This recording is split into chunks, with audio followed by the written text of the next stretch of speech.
bisa terdengar?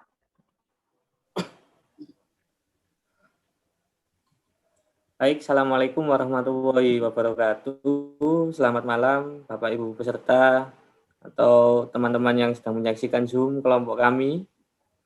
Hari ini dari kelompok kami, saya Nizar Gulam Akbar sebagai host. Ada Bu Aminatul Widiana sebagai moderator nanti dan Bu Ervina sebagai pemateri. Hari ini kita akan membahas tentang menumbuhkan cinta membaca dengan read aloud yang akan dipresentasikan oleh Ibu Ervina. Baik, untuk mempersingkat waktu, saya selaku host akan langsung saja menyerahkan kepada moderator kita, Bu Ami. Silakan Bu Ami. Baik, terima kasih atas kesempatan yang diberikan kepada kami. Kita langsung saja ya, untuk sesi pertama ini, Bu Ervina akan menjelaskan materi tentang read aloud. Bu Ervina, materinya sudah siap ya? Ya, sudah, insya Allah siap. Ya. Oke, kita langsung saja, karena tadi waktunya sudah terpotong beberapa menit karena trouble ya. Saya persilakan pada Bu Ervina untuk menyampaikan. Terima kasih. Saya sampaikan kepada host dan moderator. Terima kasih juga untuk para peserta yang sudah meluangkan waktu untuk hadir. Assalamualaikum warahmatullahi wabarakatuh. Waalaikumsalam. Waalaikumsalam warahmatullahi wabarakatuh. Saya Ervina. Kita akan menjelaskan saya membaca nyaring buku cerita anak level guru. Itu level kedua ya dari jenjang perbukuan. Ini adalah menari di parade bantengan. Karena buku ini merupakan karya dari Nindya N dan Dewi. Nah, kalau kalian lihat di sini, dan nanti ceritanya tentang apa ya? Apa sih parade itu? Parade itu adalah festival ya atau keramaian. Bantengan adalah nama salah satu jenis hewan yaitu banteng. Karena di sini banyak sekali banteng yang diikut sertakan pada acara ini, maka disebut dengan bantengan. Nah, kira-kira ceritanya tentang apa ya? Baik, coba ya. Kita baca cerita.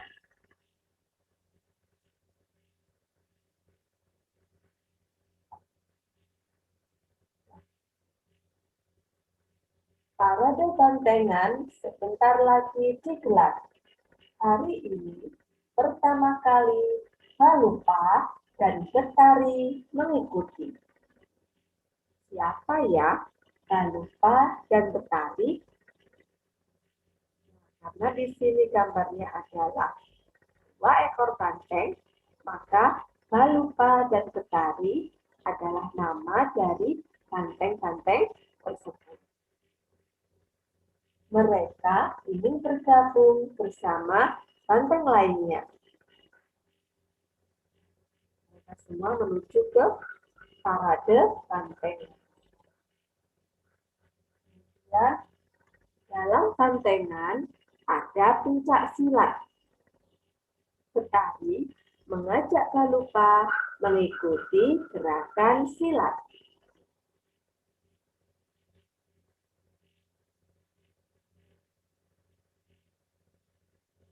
Mereka berdua serius sekali loh berlatih silat.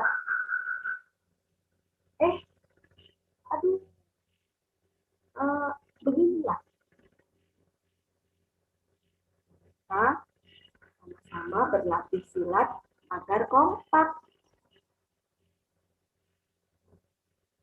Ternyata berlatih pencak silat tidak semudah yang dipikirkan. Miring-miring seperti ini ya.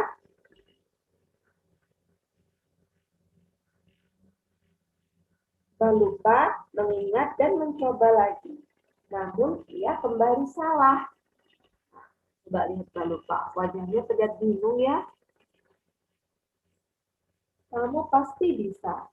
Ayo kita coba lagi bersama banteng lainnya. Betari memberi semangat. Kira-kira mana ya yang ekspresinya memberi semangat?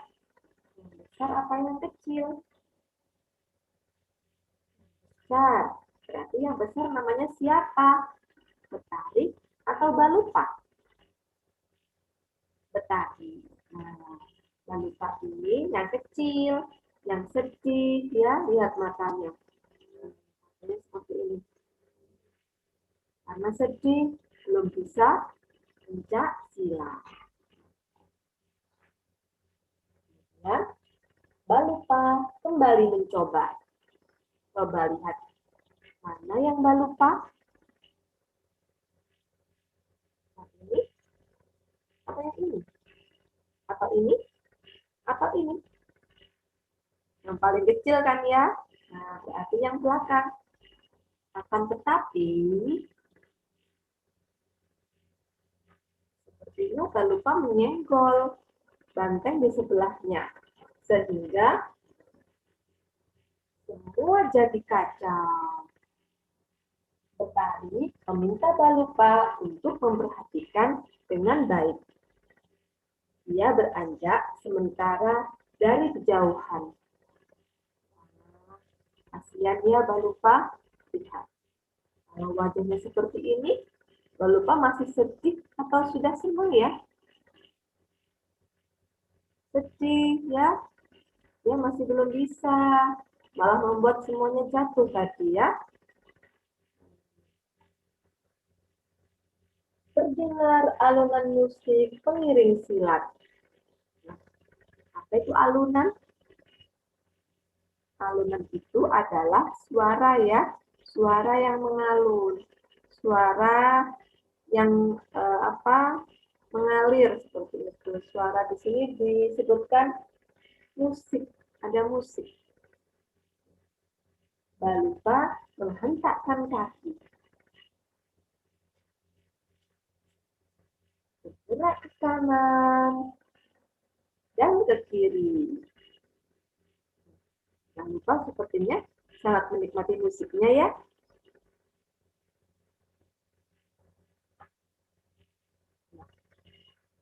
Balupa sangat menikmati. Ia membuat gerakannya sendiri. Wah, semua banteng takjub padanya. Apa itu takjub? Takjub itu terpesona. Nah, heran, tidak percaya. Tidak percaya pada apa? Bahwa Balupa ternyata bisa bergerak dengan bagus. Sesuai dengan musik tadi. Bagaimana kalau kau menari saja saat parade nanti? Tanya Betari. Betari punya ide nih buat Balupa. Menari di parade bantengan.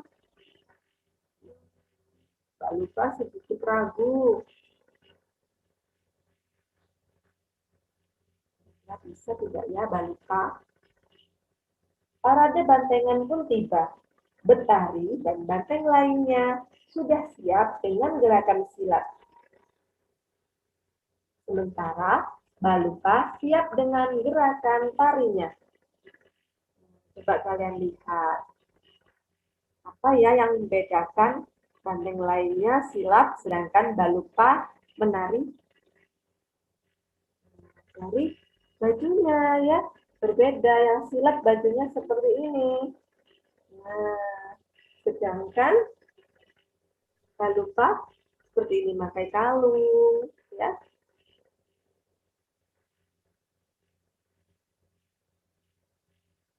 Di parade bantengan, inilah yang terjadi. Semuanya bergerak silat, dan tari sesuai dengan alunan musik. Wah, Baluka sungguh mempesona.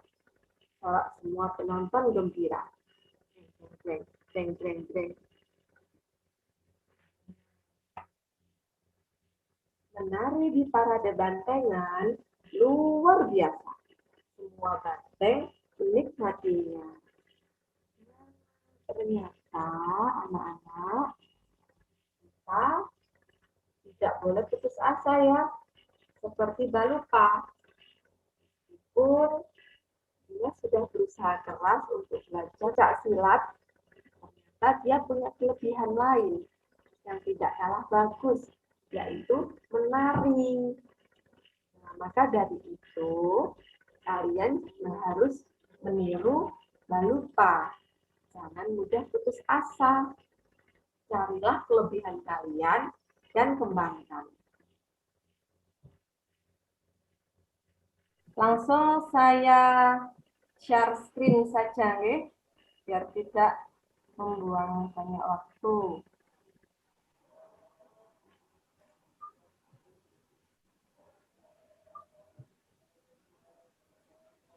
Apakah sudah terlihat? Oke, terlihat.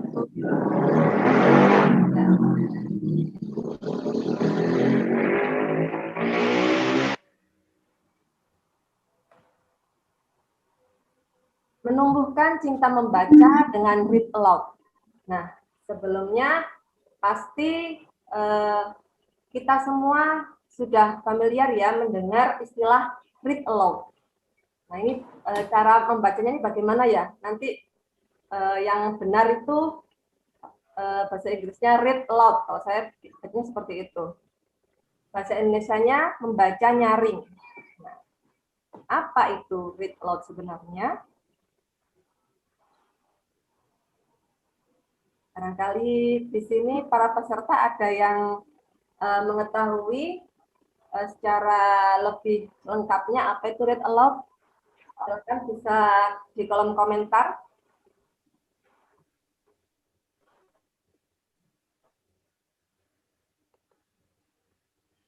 Apakah ada yang mengetikkan Bu Ami? Belum ada ini. Belum ada ya? Baik. Nah, kita langsung saja ke pemaparan materi ya, Bu Ervina. Oke. Nanti sesi tanya jawab. Read aloud ini merupakan salah satu metode untuk membacakan buku kepada anak. Nah, awal mulanya diperkenalkan oleh Jim Trelease dalam bukunya The Read Aloud Handbook. Nah, di sini merupakan cara membaca yang paling efektif untuk anak-anak. Kenapa?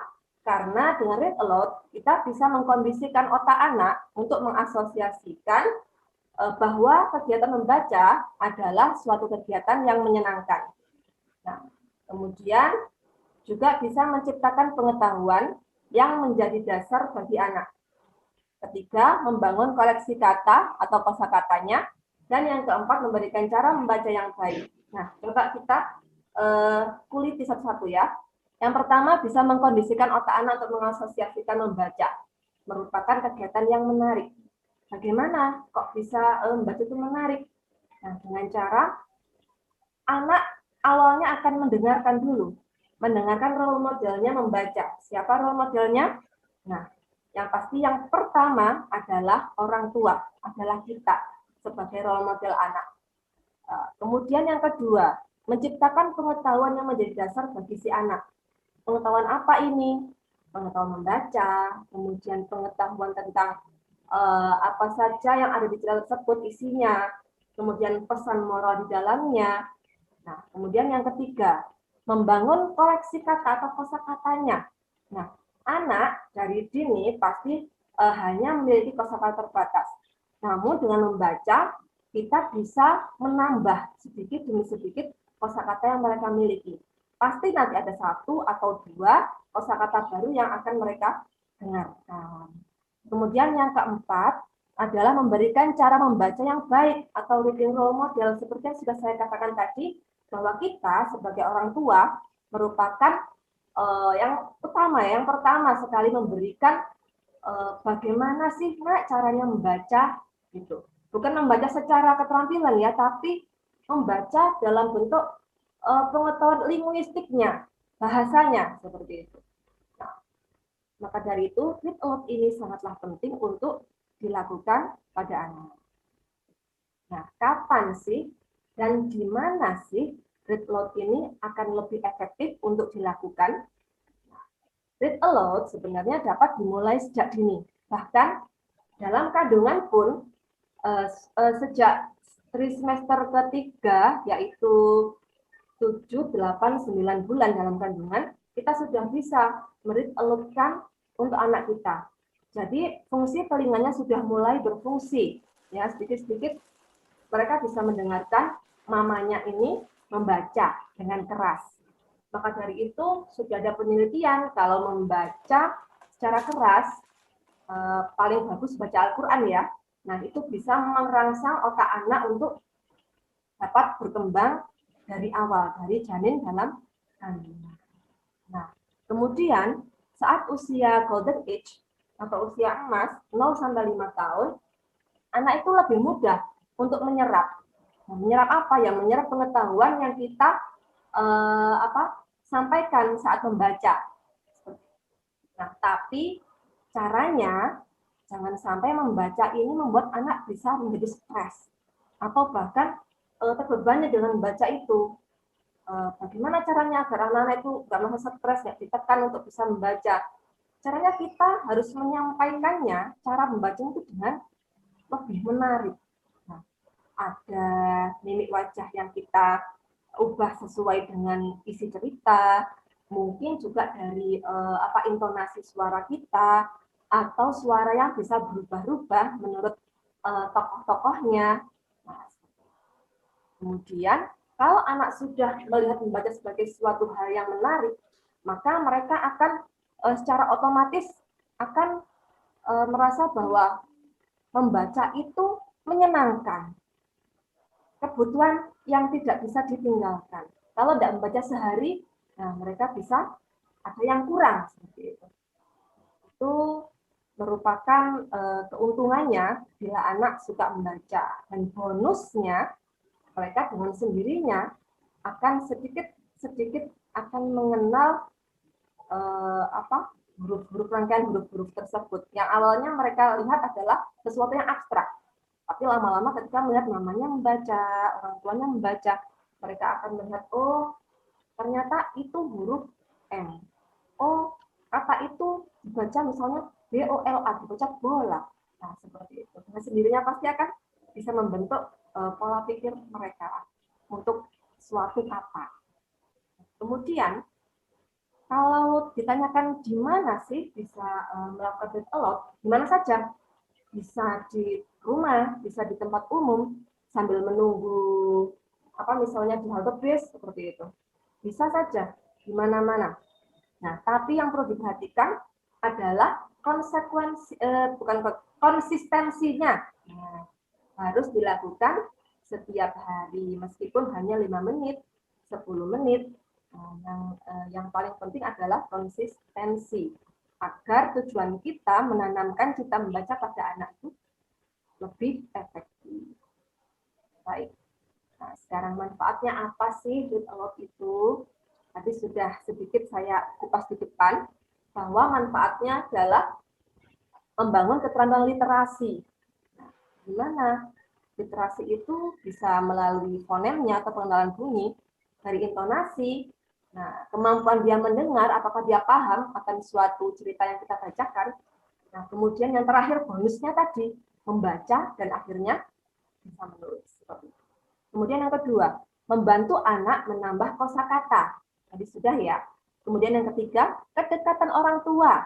Nah, bondingnya antara mama dengan anak atau siapapun yang membacakan untuk anak akan jadi lebih akrab, lebih dekat. Nah, kemudian kedekatannya dengan buku, pastinya itu yang diinginkan ya.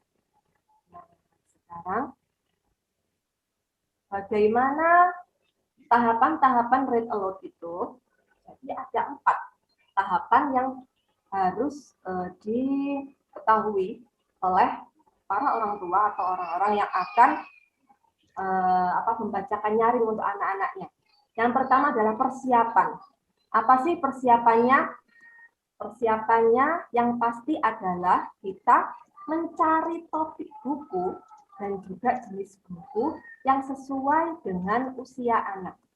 Usia anak itu bagaimana? Ya kemampuannya tadi. Misalnya kemampuan anak usia 0 tadi ya sampai 1 tahun misalnya. Mereka masih lebih bisa sensorik ya, tahap sensorik. Kalau menurut biasa itu sensorik, tahap sensorik. Jadi mereka lebih tertarik untuk merasakan sesuatu, sensor. Jadi mungkin menyentuh dengan cara menjilat seperti itu kan. Nah, buku juga demikian. Kita bisa memberikan buku-buku yang ada sensoriknya. Misalnya saya punya buku di sini, sebetulnya ini buku bahasa Inggris, sudah robek-robek ya, saking seringnya ini anak saya digigit-gigit. Nah, judulnya. Ini merupakan salah satu contoh buku sensorik. Saya buka coba ya. Nah, di sini. Di sini ada kata surprise, artinya adalah menunjukkan bahwa terkejut, sehingga hatinya kaget, melompat-lompat, duk gitu. Nah, di sini digambarkan hatinya berbentuk cinta, berwarna merah, dipegang sangat lembut sekali. Nah, bisa dipegang dari kain. Nah, anak kalau diberikan buku seperti ini, mereka akan lebih tertarik. Oh, ternyata hati itu harusnya hatinya tuh lembut, gitu kan?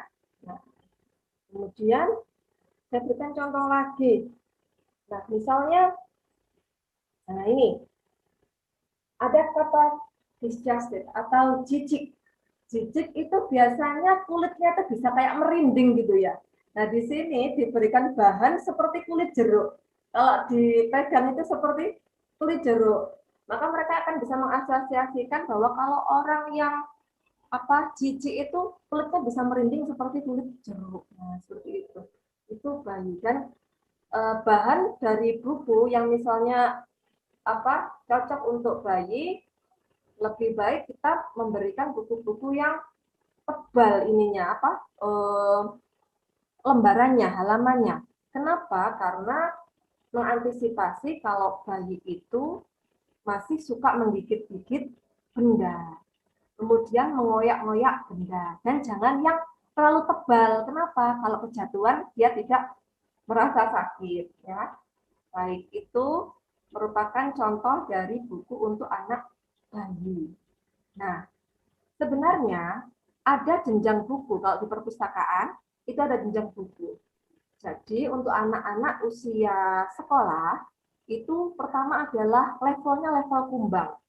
Nah, di mana di sini itu isinya merupakan cerita yang sangat sederhana sekali.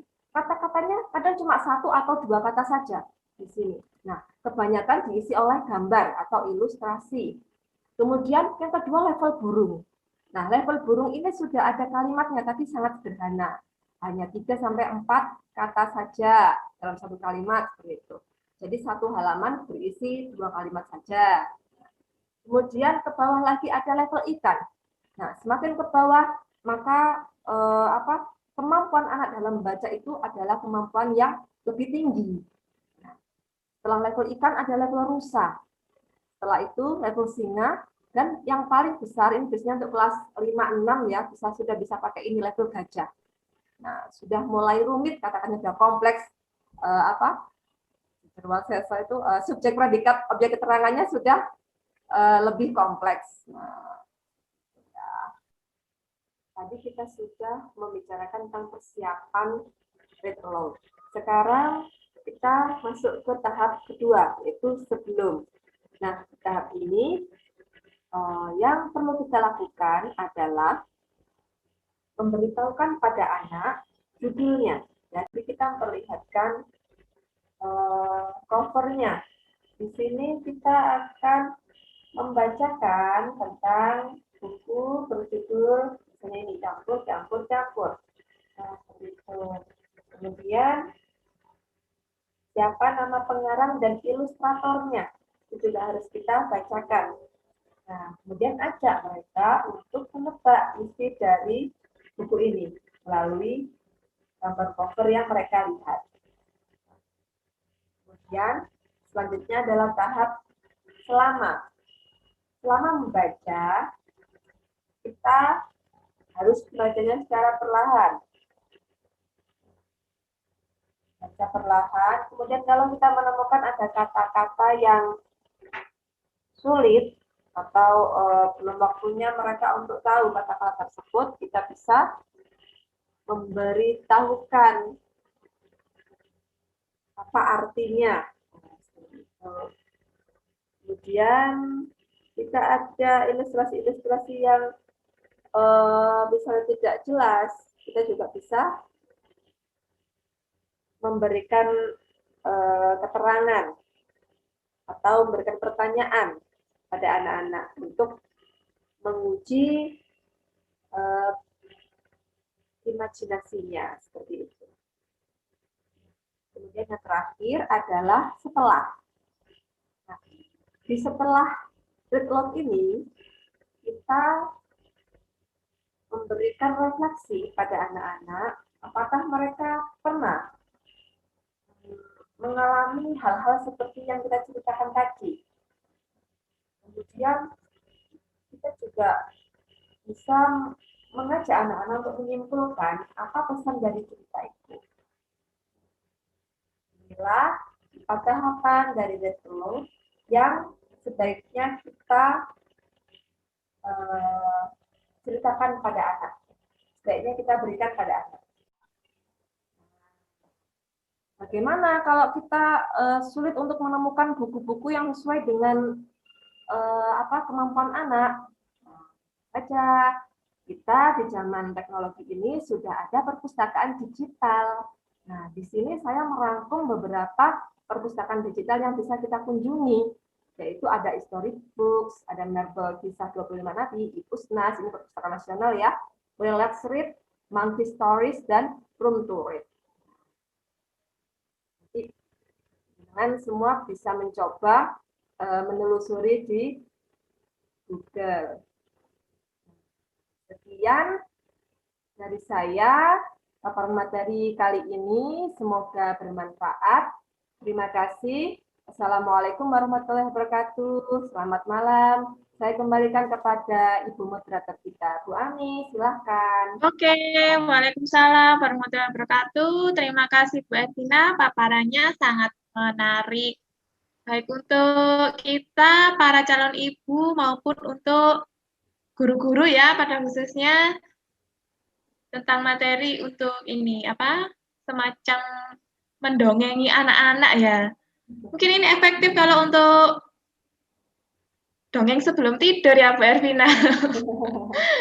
Barangkali mau mendongengi putra-putrinya di rumah, bisa pakai metode read aloud ini tadi, membaca nyaring ya bahasa Indonesia. Ya, benar, membaca nyaring. Ya. Untuk sesi berikutnya, sebentar Bu, siapa Bu Sitinya live ini Bu? Iya. Bagaimana? Enggak apa-apa, nanti barangkali. Lanjut ya. Oke, sesi dari partisipannya cuma kita saja ini. Ya, tinggal Ibu Evi. Oke. Bu Evi itu guru bahasa Inggris, Bu Evi itu. Oh, guru bahasa Inggris. Iya. Oh, mungkin bisa sedikit sharing Bu Evi bagaimana kalau read aloud dalam bahasa Inggris. Mungkin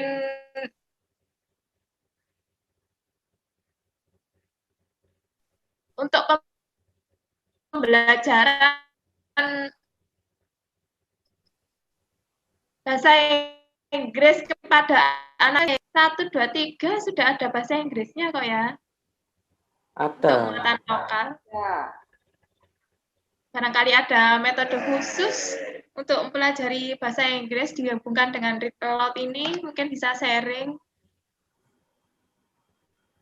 Bu Evi ini bu guru bahasa Inggris. Iya. Oh. Ya, temannya Pak Nizar. Kenal Bu Evi. Iya. Ini waktunya masih Di mute ya. lama ya. Atau saya coba untuk ini apa? Karena waktunya masih lama sekali, masih kurang. Enggak apa-apa. Yang penting ada recordnya di YouTube. Oh gitu ya. Apa diisi dengan saya mendongeng? Menghibur kita semua. Atau anak-anaknya nanti disuruh di depan Zoom, lihat saya mendongeng, boleh. Oh iya. Bu Ervina ini Dalam. channel YouTube-nya itu penuh dengan bercerita ya sepertinya ya. Enggak Atau untuk juga, pembelajaran? lebih banyak ke pembelajaran. Kalau cerita hanya Oh, cerita kayaknya.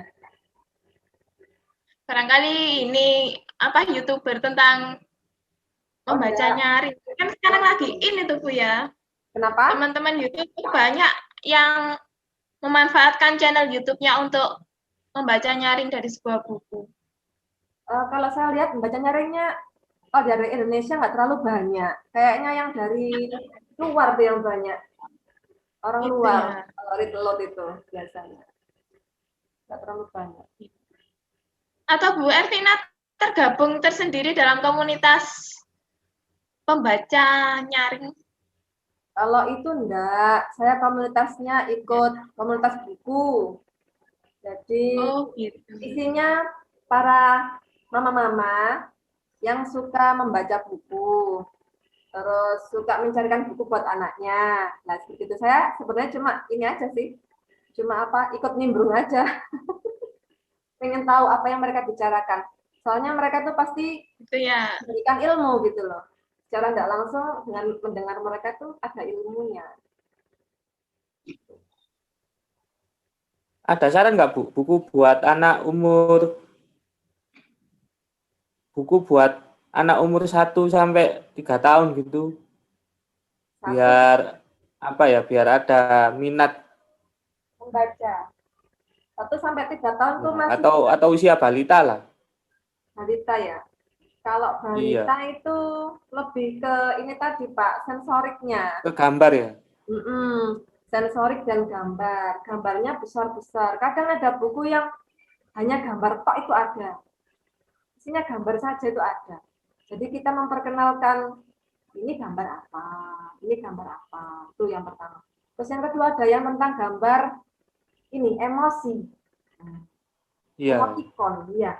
Seperti itu. Itu juga pengaruh sekali baik buat mengasah kemampuan anak membedakan lawan bicaranya ini lagi apa sih, sedang seneng, apa sedang sedih, apa sedang marah. Nah itu penting juga buat anak-anak usia 1 sampai 3 tahun. Kemudian mungkin lebih ke ini kayak sosialisasi, ya buku tentang sosialisasi anak-anak. Tapi khususnya gambar saja, gitu. Tapi isinya tentang sosialisasi. Jadi dia bisa menghargai temannya nanti.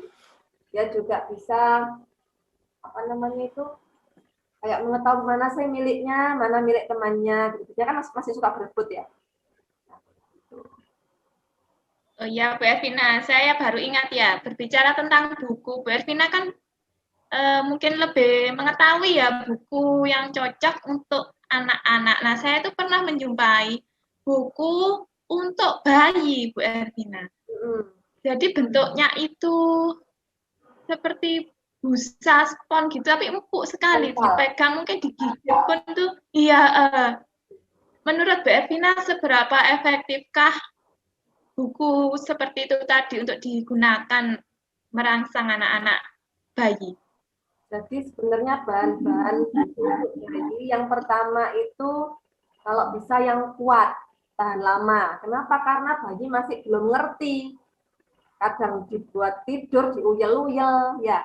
Kadang digigit-gigit, disobek-sobek. Nah, masih belum mengerti. Sehingga lebih baik cari bahan yang kuat.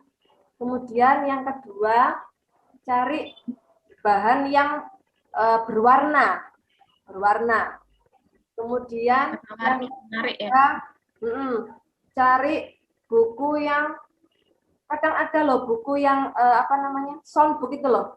Soundbook Jadi dia bisa bunyi. Oh iya, yang bisa ngomong itu ya. Tapi lebih menarik kalau mamanya sepertinya ya Bu, yang ngomong Iya, jadi bukunya itu daripada soundnya. pencet gitu bunyi, kayak gitu. Jadi lucu gitu loh. Anak jadi lebih senang untuk bayi. Intinya cari yang aman. Cari yang aman, terus menarik. Dan aman di kantong Bu ya tentunya ya. Nah, kalau terus kalau kita beli semacam apa basic book atau quiet book itu yang dari apa yang kita racik sendiri gitu itu loh, kan ada kan buku yang buku aktivitas. Oh, yang bisa dikasih spidol itu tah? Bukan, itulah buku dari kertas yang dilaminating. Bukan itu, dari kain, tapi dia itu kayak flanel gitu loh. Kayak flanel tapi banyak aktivitasnya. Oh, Kayak ada gitu ya. aktivitas. Belum pernah saya menyukai yang seperti itu, Bu. Ya, saya ada, Ya, saya pernah bikin. Oh, iya, iya. Nah, itu juga bagus buat anak, tapi ya itu kurang ramah di kantong. Benar-benar. Tapi Saya pernah menyukai itu yang bisa ditulis pakai spidol itu bukunya. Jadi bisa dihapus itu lah. namanya apa sih? Apa itu ya? Buku apa sih? Bisa dihapus itu kan pakai spidol. Saya lupa namanya. Iya, ada sebutannya sendiri Bu ya. Ya ada. Apa ya? Bu, terus itu Saya Bu, lupa. Kenapa? mungkin bisa dikasih tips ya. Itu mungkin karena di beberapa kelas bawah, mungkin antara kelas 1 sampai kelas 3, itu kan ada yang kadang anak itu kurang lancar membacanya, terus kadang juga ada yang masih malu. Nah, ini kan berkaitan dengan membaca secara nyaring itu. Mungkin ada tips-tips tertentu Bu agar minat baca anak itu ada peningkatan gitu. Mungkin karena dia belum lancar membacanya atau belum begitu mengenal lingkungan, apalagi kan kita sekarang daring ya. Jadi kadang anak ketika dikasih tugas membaca itu kayak ya apa ya, kayak malu atau minder gitu. Mungkin bisa dikasih tips dari kita sebagai guru itu untuk membangun minat bacanya anak itu bagaimana. Karena saya sendiri kan guru mapel, bukan guru kelas. Oh, gitu. Tips untuk membangun minat baca anak, terutama untuk yang di kelas bawah itu seperti bagaimana? Jadi meskipun anak tadi belum bisa membaca, paling tidak salah satunya tadi dengan read aloud tadi. Jadi paling tidak kita mengenalkan dulu. Nah, ini loh ada buku-buku menarik untuk kalian. Nah, melalui gambar dulu. Ada buku menarik untuk kalian. Kalian nggak kepengen tahu isinya. Nah, kalau saya seperti itu ke anak-anak. Berarti enggak itu ya Bu ya, enggak harus langsung ke pelajaran dulu ya, tapi dibangun dulu minatnya di mana gitu. Kita bangun dulu ketertarikan kalau mereka. Misalnya ada yang minat mungkin di cewek ya minat tentang buku masak atau buku itu, terus yang di cowok tentang, kalau saya pernah dulu nemu itu robot. Ya, di kelas bawah itu kan ada beberapa anak itu membacanya kurang lancar. Tapi ketika saya kasih kayak buku cerita bergambar itu dia mau melihat dulu. Iya. Tapi untuk membaca itu masih malu, mungkin karena minder itu tadi. Jadi ya itu tadi ya. Sebenarnya semuanya itu kebiasaan kok sebenarnya. Tergantung kebiasaan awalnya itu. Tertarik dulu, terus terbiasa, tapi lo konsisten itu. Lama-lama mereka bisa. Lama-lama mereka jadi kok kepingin ya baca itu bagus. Ya awalnya memang apa tadi bergambar. Kemudian kalau kita sudah tahu kegemarannya, seperti Bapak Nizar tadi katakan, misalnya laki-laki suka bola. Nah, kita carikan bahan-bahan bacaan mengenai bola. Tapi ya tadi yang banyak gambarnya. Nah, kemudian nanti mereka lihat dulu, pasti mereka apa ini Bu? Ini bolanya kok dibenar ke sini kenapa Bu? Nah, pasti tanya gitu. Nah, makanya kalian kalau ingin tahu, ayo ini coba ayo dibaca bersama-sama Bu. Kalau saya seperti itu biasanya sama anak-anak. Jadi setiap akhir pekan itu dari Jumat, kadang Sabtu, sebisanya ini ya, pokoknya seminggu sekali, itu saya sisipkan di dalam kelas itu ada sudut baca. Nah, sudut baca bacaan dari mana? Buku-buku dari anak-anak sendiri. Mereka orang tuanya apa ya, nyumbang gitu waktu itu, memberikan buku buat anak-anak mereka sendiri. Kemudian kita baca bareng-bareng sama-sama. Kemudian ya tertarik, tapi ya tadi melihat minatnya anak. Kalau misalnya anak-anaknya campur ya, laki-laki perempuan ya. Saya ambil buku yang putri-putrian gitu. Yang anak laki-laki ya, dan seberapa tertarik gitu. Tapi kalau yang perempuan sampai gini, terus gimana Bu? Terus gini apa? Jadi apa ya, menimbulkan pertanyaan ke anak-anak gitu loh. Jadi berpikir kritisnya itu masuk di situ. Oh, iya, Ya. sebentar. Bu Elvina. Tanya terus pokoknya. Nah, Pak Nizar, ini link presensinya oke, everyone ya. Ya, sudah di-share. Dan waktunya ini sudah 20.25, berarti tinggal 5 menit ya, Bu ya? Ya. Diakhiri aja atau bagaimana? Kurang berapa menit, Bu? 5 menit 5 ya? menit saja, ya. Sudah cukup ya? Ya. Biar nanti mati sendiri, Bu, nggak apa-apa.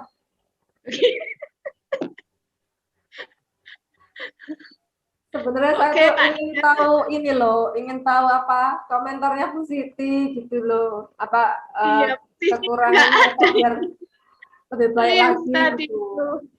Mungkin sudah percaya sama kita, Bu ya. Begitu ya, amin. Iya. Pak Nizarinya ya Pak. Ya. Oke Pak, lanjut saja. Diakhiri untuk sesi kali ini. Atau mungkin Pak Nizar nanti mau langsung presentasi materi? Barangkali melanjutkan. Saya besok. Oh besok, oke. Ditunggu ya Pak ya. Iya.